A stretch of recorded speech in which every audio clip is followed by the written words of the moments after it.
Assalamualaikum warahmatullahi wabarakatuh. Innal hamdalillah nahmaduhu wa nasta'inuhu wa nastaghfiruh wa na'udzu billahi min shururi anfusina wa min sayyiati a'malina. May yahdihillahu fala mudilla lahu wa may yudlilhu fala hadiya lahu. Asyhadu an la ilaha illallah wa asyhadu anna Muhammadan abduhu wa rasuluh. Baik teman-teman, berjumpa lagi di channel Jati Channel yang tentunya memberikan kita semua tentang seputar kisah-kisah yang bisa menjadikan suri tauladan dan contoh baik bagi kita semua, dan bisa dijadikan bahan untuk bisa mendekatkan diri kepada Allah Subhanahu wa Ta'ala. Baik teman-teman, kali ini kita akan membahas sebuah kisah, yaitu tentang fatwa ulama hakikat agama Islam. Islam menurut makna yang umum adalah beribadah kepada Allah Subhanahu wa Ta'ala dengan ibadah yang disyariatkan oleh Rasulnya. Sejak Allah Ta'ala disembah oleh hambanya dengan syariatnya sampai datangnya hari kiamat. Oleh karena itu, Islam dengan makna yang umum ini mencakup syariat yang dibawa oleh Nuh alaihissalam berupa hidayah dan kebenaran. Demikian pula mencakup syariat yang dibawa oleh Ibrahim alaihissalatu wassalam, seorang imam yang hanif, dan juga syariat yang dibawa oleh Nabi Musa dan Isa. Hal ini sebagaimana yang disebutkan oleh Allah Subhanahu wa Ta'ala atau difirmankan oleh Allah Subhanahu wa Ta'ala dalam ayat yang banyak yang menunjukkan bahwa syariat-syariat sebelumnya itu adalah berserah diri, berislam kepada Allah Subhanahu wa Ta'ala. Akan tetapi, Islam menurut makna yang khusus adalah syariat yang dibawa oleh Nabi Sallallahu Alaihi Wasallam. Hal ini dikarenakan syariat yang dibawa oleh Nabi Sallallahu Alaihi Wasallam itu menghapus semua agama syariat sebelumnya. Jadilah siapa saja yang mengikuti syariat Muhammad itu disebut sebagai Muslim, dan siapa saja yang tidak mengikuti syariat Muhammad itu bukan Muslim, teman-teman, karena dia tidak berserah diri kepada Allah Subhanahu wa Ta'ala, namun berserah diri kepada hawa nafsunya. Oleh karena itu, Yahudi adalah kaum muslimin pada zaman Nabi Musa alaihissalatu wassalam, dan Nasrani adalah kaum muslimin pada zaman Nabi Isa alaihissalatu wassalam. Akan tetapi, setelah diutusnya Nabi Muhammad sallallahu alaihi wasallam, mereka itu mengingkari Nabi Muhammad sehingga bukan kaum muslimin lagi.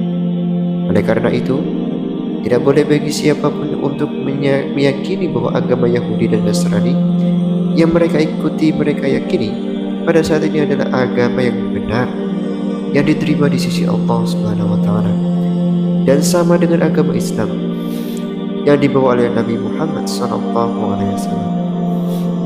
Bahkan, siapa saja yang meyakini hal tersebut, maka dia telah kafir, keluar dari Islam. Karena Allah Subhanahu wa Ta'ala telah berfirman dalam Quran surat Al-Imran ayat 19 yang berbunyi, Inna dina indallahi Islam. Sesungguhnya agama yang diridhai Allah adalah hanyalah Islam. Juga Allah berfirman dalam Quran surat Al-Imran ayat 85, barang siapa mencari agama selain agama Islam, maka sekali-kali tidaklah akan diterima agama itu daripadanya, dan dia di akhirat termasuk orang-orang yang merugi.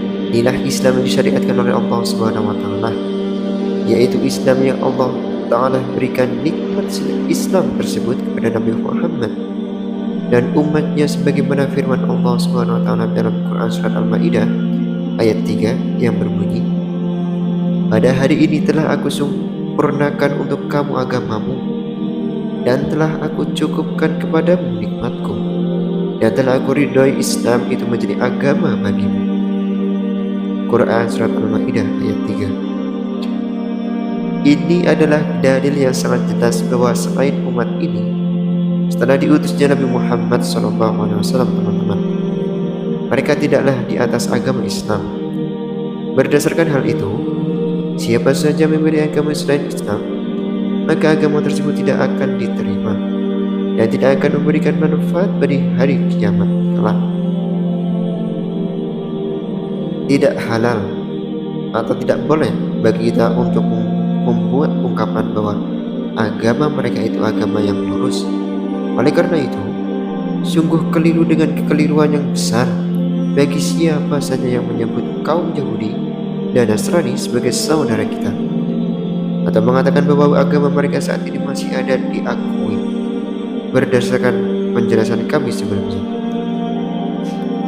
Jika kita katakan bahwa Islam adalah beribadah kepada Allah Subhanahu wa taala sesuai dengan syariatnya, maka hal itu mencakup berserah diri kepada Allah taala baik secara lahir maupun batin, teman-teman, sehingga mencakup agama seluruhnya, baik akidah, amal, perbuatan maupun ucapan. Adapun jika Islam itu disebut bersamaan dengan iman, maka Islam bermakna amal lahiriah, baik berupa ucapan lisan maupun amal anggota badan. Sedangkan iman bermakna amal batin, baik berupa akidah atau keyakinan maupun amalan hati. Perbedaan ini ditujukan oleh Allah Subhanahu wa taala dalam firman-Nya, yaitu dalam Quran surat Al-Hujurat ayat 14 yang berbunyi, orang-orang Arab Badui itu berkata, kami telah beriman. Katakanlah, kamu belum beriman, tapi katakanlah kami telah tunduk, karena iman itu belum masuk ke dalam hatimu. Quran surat Al-Hujurat ayat 14. Juga firman Allah Ta'ala berkaitan dengan kisah kaum Lut yang disebutkan dalam Quran surat Az-Zariyat ayat 35-36 yang berbunyi, lalu kami keluarkan orang-orang yang beriman mukmin yang berada di negeri kaum Lut itu, dan kami tidak mendapati negeri itu kecuali sebuah rumah dari orang yang berserah diri. Quran surat Az-Zariyat ayat 35-36. Teman-teman, maka dalam ayat tersebut dibedakan antara mukmin dan muslim. Hal ini karena rumah yang ada di kampung tersebut adalah rumah Islam secara lahiriah, karena mencakup istri Nabi Lut yang berkhianat kepada dan dia kafir. Adapun yang keluar dari rumah tersebut dan selamat, mereka itulah kaum mukminin yang sebenarnya, yang iman itu telah masuk ke dalam hati mereka. Perbedaan iman dan Islam ketika disebutkan bersamaan juga ditujukan oleh hadis dari sahabat Umar bin Al-Khattab radhiyallahu anhu. Di dalam hadis tersebut, Jibril alaihissalam bertanya kepada Nabi SAW tentang Islam dan iman. Maka Nabi SAW bersabda, Islam adalah kamu bersaksi bahwa tidak ada Tuhan yang berhak disembah oleh Allah, dan bahwa Muhammad adalah utusan Allah. Kamu mendirikan sholat, menunaikan zakat, puasa Ramadan, dan pergi haji jika mampu. Dan Nabi SAW berkata tentang iman, kamu beriman kepada Allah, malaikat-malaikatnya, kitab-kitabnya, rasul-rasulnya, dan hari akhir, dan kamu beriman kepada qadar dan baik maupun yang buruk. Kesimpulan, ketika Islam disebutkan secara mutlak, tidak ada tambahan keterangan yang lain, maka Islam tersebut mencakup keseluruhan agama, sehingga iman tercakup di dalamnya.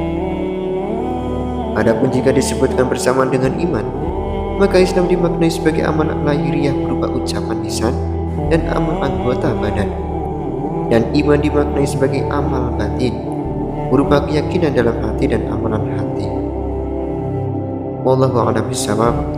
Wassalamualaikum warahmatullahi wabarakatuh.